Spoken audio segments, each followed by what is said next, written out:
Kamusta mga ate, kuya, beshi? Si Chari po ito mula sa The Sun, Moon, Stars, PH Tarot.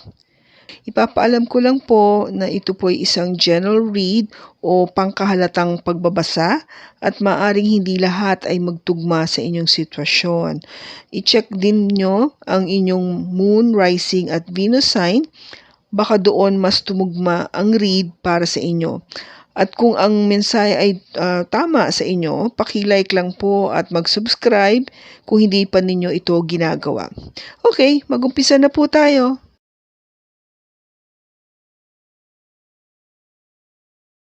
Hello po mga ate, kuya, beshies. Kamusta na po kayo? Andito ulit ako si Chari para gumawa na another reading, and this is for the sign of Virgo, Sun, Moon, Rising, and Venus. And of course, welcome po yung mga cross-watchers ni Virgo at yung mga bago po nating mga viewers.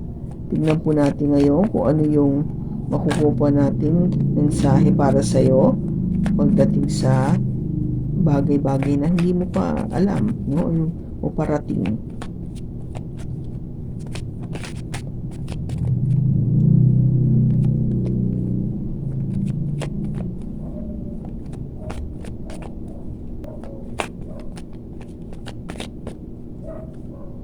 We have the Hierophant, the Devil, Temperance,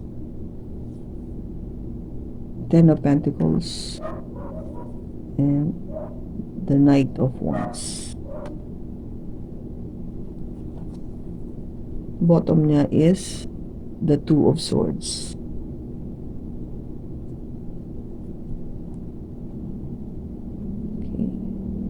Okay, Virgo, yung cards natin dito, nag-start ka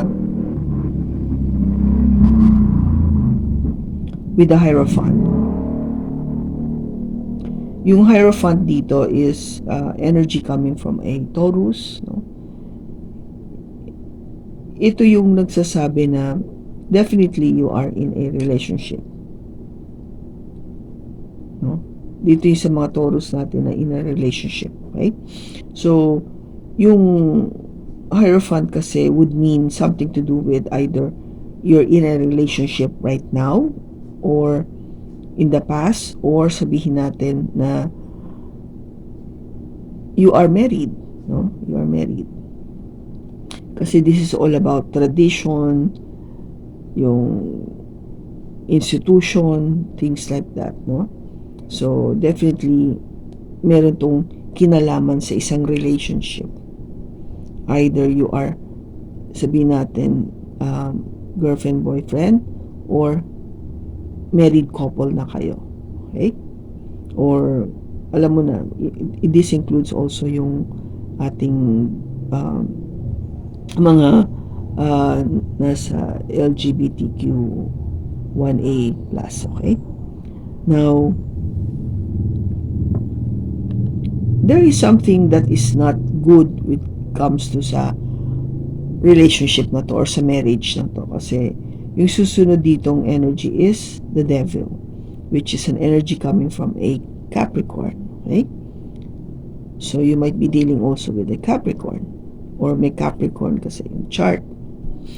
Now, of course, ang alam naman natin, pagdating sa Devil energy, this is truly a negative, no? Negatibo tong enerhiya na hindi maganda ang dinudulot sa isang relationship. So, merong negatibo na nangyayari within the relationship, okay? Now, yung susunod na card mo dito is Temperance, which is energy coming from a Sagittarius. Ang Temperance kasi, ang enerhiyang binibigay nito is to create that balance, no? Yung balance na yon. The balance ng pagdating sa emosyon at pagiging down to earth, no? Kasi yung ibang interpretation nito is yung angel, si Angel Gabriel, is nakaapak yung paa niya sa tubig at yung isa nasa lupa. So, having that cup transferring water, no? Isabihin, ibalansehin mo yung damdamin no, sa isa't isa. Keeping your grounds, no, na maging, syempre, down to earth ka pa rin. At the same time, andun yung pagmamahal, andun yung love. Kaya nga it needs to be balanced, okay?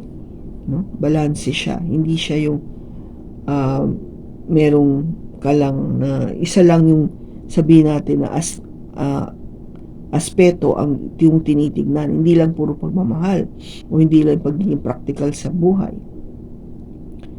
Ito ay dumadating din kapag kailangan nating gumaling o mag-heal sa ating past relationships. Kasi kung ikaw nagkaroon ng heartbreak dito, dahil may devil energy, hindi maganda yung experience mo, sinasabi kasi dito ni Temperance na kailangan mag-heal ka, kailangan gumaling yung naranasan mong pain nung nakaraan. Kasi ang hinaharap mo, no, with the Ten of Pentacles, this is really all about your family. Yung pamilya mo no? Pamilya mo sa future. Or pamilya mo ngayon. No? Take it as it resonates. Kasi this is really having it all, no? Yung naapektuhan kasi yung pamilya mo. O yung magiging future family mo. Diba? Kung ano pa lang kayo dito, boyfriend, girlfriend, yung future mo kasi dito is dito kayo patungo You will get married. Of course, you will plan a family, magkakaroon ng mga anak, bahay, mga properties, pag-aari, lahat yan, hanggat sa inyong katandaan. It will definitely be affected sa future yung relationship kung hindi ka nag-heal. If you didn't heal or hindi ka balance sa sarili mo. Okay? Kasi nga kung paiirali mo tong devil energy na to palagi within that relationship, hindi maganda. It will bring something that is not good o magkakaroon ng imbalances dito sa Temperance natin and affect the future of the family. Okay? Now, of course, yung sinasabi na dito with the King of Wands, rather, dapat maging with the energy of the King of Wands is somebody na talagang alam mong very charismatic, that is really up there yung with all this passion to really be strong and courageous about the whole thing, very passionate about the whole relationship. Yung andun yung enjoyment, andun yung pagiging playful niya, at the same time loving and very passionate about the relationship para maging maganda. Okay? Yung dating. At hindi yung katulad nito na with the Two of Swords, kasi parang you don't know. You cannot seem to be in a stage na makapag yung tinatawag na makapaggawa ng desisyon. No? You cannot. Parang naguguluhan ka dito sa part na to. So let us see kung ano yung makikita pa natin.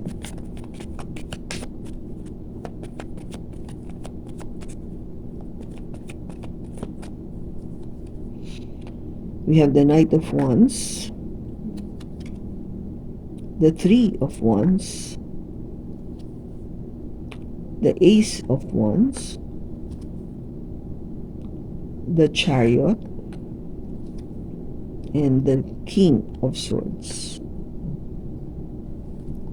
Bottom niya is the Six of Pentacles. Okay, so yung dito, no, yung Hierophant natin, yung relationship is kung bakit siya affected, no? With the Knight of Wands kasi yung energy na to is really something na hindi, there is passion about this, yung relationship, no? Yung pagsasama nyo, yung relasyon yung dalawa, masaya, paminsan-minsan, may excitement, paminsan-minsan, may sabihin natin na pareho kayong may passion, no? It comes to having that intimacy, no? Paminsan-minsan. So, yung mga physical aspects na yun, okay naman. But this energy with the Knight of Wands is somebody na hindi siya kasi consistent. Yun lagi ko sinasabi sa reading ko, hindi siya palaging ganun. Kung gaba, don't expect na itong relationship na to o itong person na to would be always the same. No? Hindi siya ganun. Of course, a relationship, one thing that you are trying to establish is yung consistency, di ba? Na magiging ganun siya kasi kung hindi rin siya magiging consistent about, that love or that passion or that energy na pag-enjoyment and, stuff like that, magki-create kasi yun ng, ng gulo, di ba?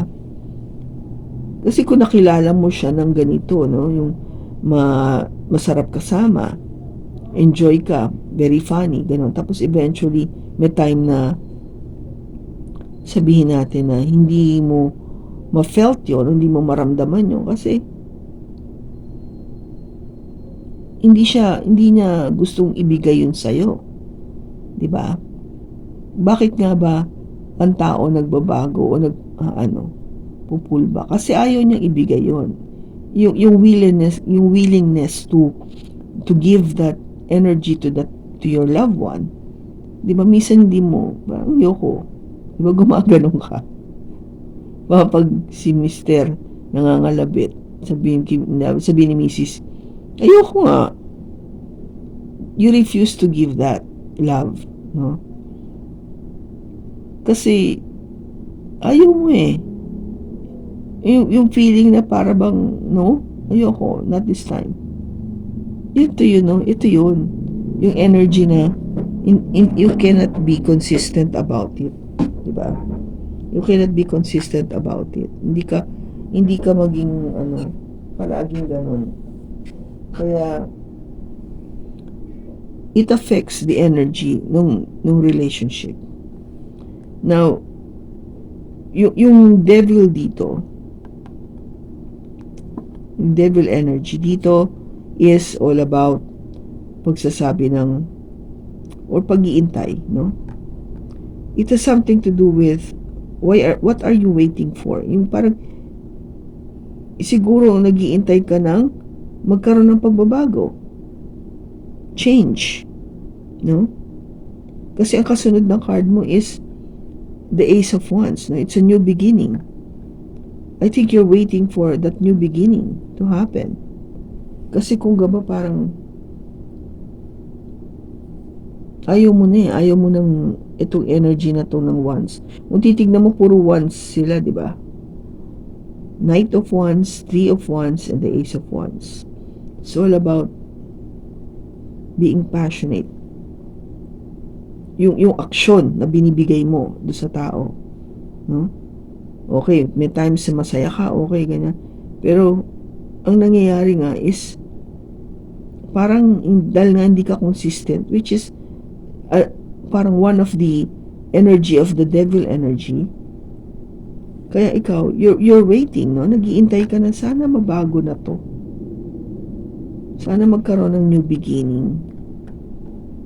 And that new beginning, mangyayari lang kasi if you have this energy of the temperance, which is for you to create that balance, no? Maging balanse ka, or to heal, mag-heal ka para dun sa pain na naramdaman mo dito. No? Yung pain, yung frustration na naramdaman mo sa kanya. Yung pag-iintay, no? The mere fact that you're waiting for something na a change to happen. Di ba, yun yun? Mahirap yun to go through, to wait for something na oras ang kung gaba ang nagdi-dictate. And syempre, habang nag-iintay ka, you need to heal. Kailangan ka gumaling. Kasi nga sabi ko, di ba, kung hindi, maapektuhan yung family sa future. No? And yung maapektuhan na yan kasi you will move forward with the Chariot. ito yung desisyon na hindi, kailangan may mangyari, kailangan may mabago na.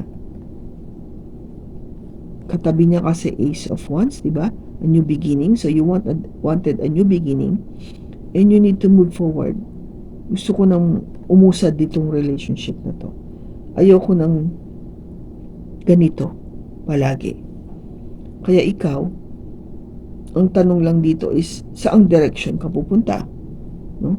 If you'd look at the Chariot, there are two horses, magkaiba yung kulay. One is black and one is white. So there is a choice, no? A choice for you to move forward, which is, anong pipiliin mo? Dito sa black o dito sa white? Kasi magkaiba sila ng direction ng tinatahak eh. So saan pupunta yung lugar, yung ano mo, sinasakyan mo? Yun ang tanong. And of course, the black color horse represents, again, the devil. No? Are you willing to parang stick na lang, doon ka na lang sa devil side? No? Yung ito, pabayaan mo na lang ng ganyan, mag-iintay na lang ako na mag-iintay. Ganun ba yon? Or, I would take a new direction and go a different way. Kasi dito, I know I would have a new beginning that I like to do. Something na talagang merong, kung gabay yung tao na to, hindi lang physically or may passion towards me, but somebody na talagang willing to talk to me, communicate, be truthful, no? Maging makatotohanan. Importante sa kanya yung komunikasyon, no? Matapang, hindi natatakot. Ito kasi si King of Wands is action eh. Ma-action na tao to. Wala, parang let's do it, gawin natin na ngayon. Huwag na nating patagalin. But this King of Swords is talagang more of communicating, saying things, no? Ang pinaka-action niya is really to take off o alsin yung mga bagay na hindi nakakatulong sa kanya. Okay? So that is what you wanted to happen. And of course, ang tinitignan mo dito is yung equal give and take, no? Which is tama lang. Kung ito kasi yung wala, no? If this is what is missing, no? Under the devil energy, then of course, ito yung iniisip mo, yung hinahanap mo sa relationship. Ito malon, so it's the 9 of Cups.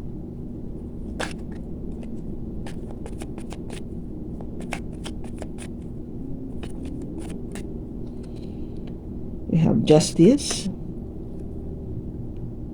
the Hermit, Death,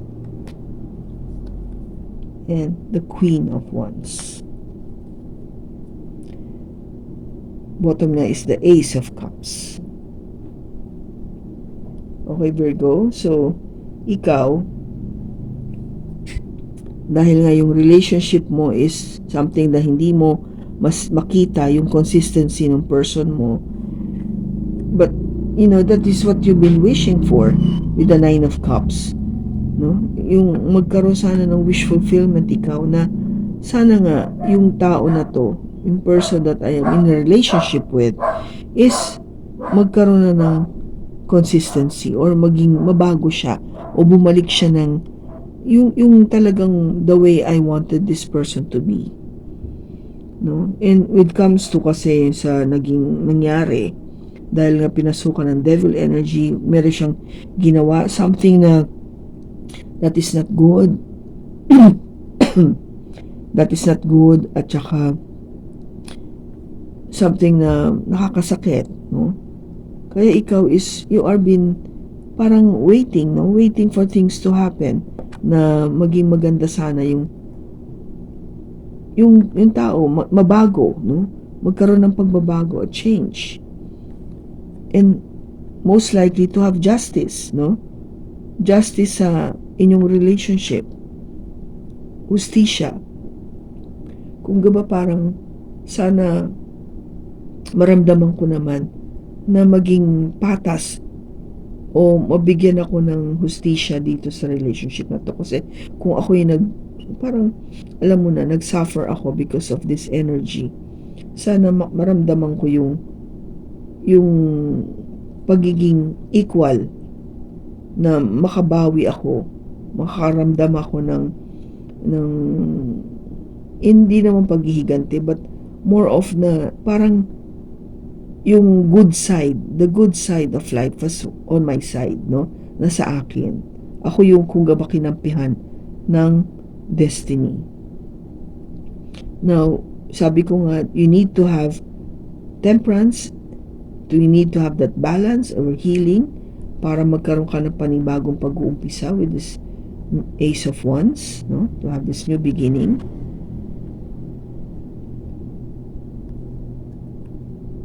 And this is what you've been thinking about. This is your energy, Virgo, the Hermit. Pinag-iisipan mo ito mabuti, no? Paano ka magkakaroon ng panibagong pag-uumpisa? Kasi yun nga iniintay mo eh. You wanted something na a wish fulfillment that would give you justice. Kaya yun ang pinag-iisipan mo mabuti. Okay? If I read it that way. And hopefully, yung pag-iisipan mo would bring that ending, no? Yung death. Death is, hindi ko sinabi mamatay yung person mo, but ang death dito is more of a new beginning nga. Yung pag-uumpisa muli sa pagbabago na iniintay mo. Okay? So this is something very positive that you are thinking about, to have that start, to have that, yung pag-uumpisa muli ng panibagong pag-uumpisa ng pagbabago. Okay? And yung pagbabago na yun involves with the Queen of Cups, all about love. You might be dealing with a water sign, Cancer, Pisces, or Scorpio. Okay? This is a Scorpio card as well, the Death card. So, yun. And kung if I would say this, ang iniisip mo kasi is that new love, the Ace of Cups, yung panibagong pag-uumpisa sa pag-ibig. Kasi kung hindi ka naging masaya nga dito sa umpisa mo, no? Because it turned out to be something that is negative, no? The relationship that you had is not really good. Kasi andito yung devil energy. May ginawa, may nangyari. Sabihin na natin kung ng loko, nagkaroon ng third party, all those negative things, no? Take it as it resonates, Virgo, kung ano man yung sitwasyon mo. Kaya nga sinasabi dito, you have to be balanced again, you have to heal, kailangan gumaling ka, makalimutan mo tong napagdaanan mong hindi magandang bagay, kasi nga makaka-apekto ito sa future mo, sa future ng pamilya. And that is why you wanted somebody that is truly yung may action na person, no? Somebody who is passionate, may action. In other words, pinapakita sa'yo kung ano talaga ang pagmamahal. Okay? Hindi yung boka-boka lang o salita-salita lang. Meron talagang action. Merong effort, in other words. Kasi yung tao na to, kung bakit naging devil or energy, kasi hindi mo nga makita yung consistency niya, no? And it kept you waiting for something to happen na bago. No, magbago sana, magkaroon ng change. Something na magkaroon ng pag-uumpisa muli, na magkaroon ng magandang pag-uumpisa na very passionate. That is why you wanted, because of this change, you wanted to have a decision to move forward, no? Magkaroon na akong decision na, kailangan na akong sumulong. Kailangan siguro ko maghanap ng iba. Somebody who is different from this other person. Na hindi lang kasi passionate ang hinahanap ko, but somebody that I can communicate with. Yung pwede kong kausapin, magsalita, magsabi sa akin ng buong katotohanan. Somebody that I could share my thoughts, no? Yung pag-iisip ko. Kasi you're a Virgo, so this is also something to do with logic, no? Kasi ang sword is all about more of logic rather than emotion. So, gusto mo yung taong ganun eh, yung intelligent, somebody na makakausap mo na intelligently. Okay? Kaya ikaw, you're wishing for that thing to happen, na mangyari sana ito, na maging masaya ka na nga. at magkaroon ka ng hustisya sa pangyayari, no? For you to have that justice on your side. Kaya you've been thinking long and hard, no? Trying to meditate and see, ano na ba? Tama na ba talaga to? Is this the right time for me to get involved with another relationship? Because sabi ko nga sa'yo, with the death card, everything ends, no? Merong katapusan sa mundo. And one of that is, of course, yung katapusan sa mga nangyayari sa atin. Hindi forever na ganyan ka. May cycle of life na tinatawag. So, kung dati, eto ka, malungkot ka, no? Nag-iintay, nag-iisip, magkakaroon ng pagkakatapos yun. Yung pagkakatapos na yun ay magdadala ng panibagong pag-uumpisa o pagbabago na iniintay mo na mangyari, okay? O yung gusto mong mangyari. And yung pagbabago na yun, ang dala niya ay pag-ibig. Tunay na pag-ibig. Love. With the Queen of Cups, no? Kasi, okay, kita mo, dito, ano bang nag-umpisa tayo? The King of Wands, who is action-oriented, passionate. The King of Swords, who is honest and communicative. You can talk to this person intelligently. And the Queen of Cups, which is magbibigay sa'yo ng tunay na pag-ibig. Will give you the true love. That new beginning in love that you wanted, Virgo. Okay? So yun. This is what you are looking forward or looking into the future. Okay? See? Kita mo itong tsura mo dito? You're looking into the future. Yun yung gusto mong mangyari. To have this love. This true love. And I think you will get it. So, ano yung message sa'yo ni Angel?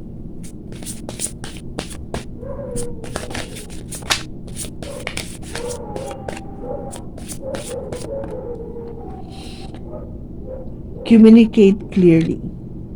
Diba? Communicate clearly. And things will happen in the near future. Wow. O diba? In near future, mukhang may mangyayari na. And perfect timing. So it has to be in perfect timing para mangyari to. Okay? So at least, diba? There's something to look forward to. Kasi nga, this is what Angel is trying to tell you. Kasi pag-usap ka ng maliwanag. Dahil sa near future may mangyayari. At yung mangyayari na yon is of perfect timing. God's perfect timing for you. Finally, find that love. Finally, have this new beginning in love. Okay? Kailan po yun ito mangyayari? Mangyayari siya springtime. So, next year. Yeah? Next year.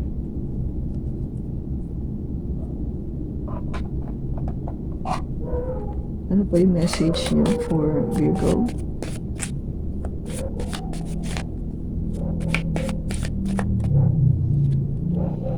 Relationship.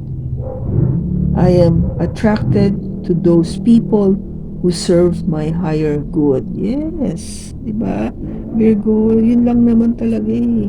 Kung saan ka, alam mo yung nakikita mo itong taong to, ang walang, yung wala siyang ibang iniisip kung hindi mapabuti ka, iangat ka. Iangat ka sa mas mabuting kalagayan. That is exactly what you are waiting for. Siyempre kasi, di ba mga sa relationship kasi natin, di ba? It is very important that this person is very supportive of you. Kasi ikaw, you're very hardworking. You really work so hard. Napaka-dedicated mo sa iyong career. And your person you are in a relationship with should be, sinasabi ko na should be, supportive of you. No? Alam niya kung paano ka iangat, paano ka suportahan para umangat. Umangat pa.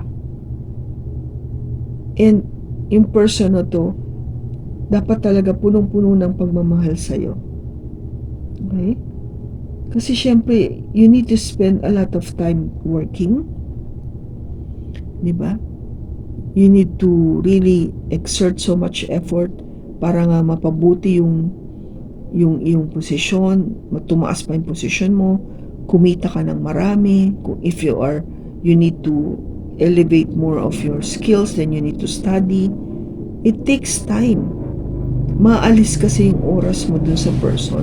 And your person needs to understand that you're doing it not just for yourself, but for your future together. Diba? Kaya dapat very understanding yung person mo. Hindi siya selfish, hindi siya self-centered, hindi siya ganon. Kailangan siya yung talagang sige mapagbigay, mapagmahal, marunong umintindi, caring person. And I think that is why kung bakit lumabas yung mga water sign dito, which is the Queen of Cups. Water sign kasi is really very loving people. No, they're very emotional sila, yes, but they're very loving. Mapagmahal silang tao. And they're very supportive of their loved ones. Kaya siguro sinasabi sa'yo, if in the near future you are planning to have a relationship with, well, recommended yung water sign, no? That would be Cancer, Scorpio, or Pisces. Or meron siya nito sa kanyang chart, especially yung kanyang moon sign, no? Moon kasi, the moon sign represents your emotion, how you feel, or your Venus sign, di ba? So, importante na may water sign siya sa ganung chart, sa kanyang chart. Not necessarily a water sign in the sun sign niya, but yung at least yung moon sign niya or yung Venus sign niya, merong water sa kanyang chart. Okay? So, para, alam mo yun, mabigyan kanya ng tamang suporta dito sa relationship na to. Okay? So, kung kanino mong Virgo ito nakuha natin na enerhiya, maraming salamat sa pagsama mo sa akin sa pagbasa na to. Sa susunod po muli, ingat ka and God bless.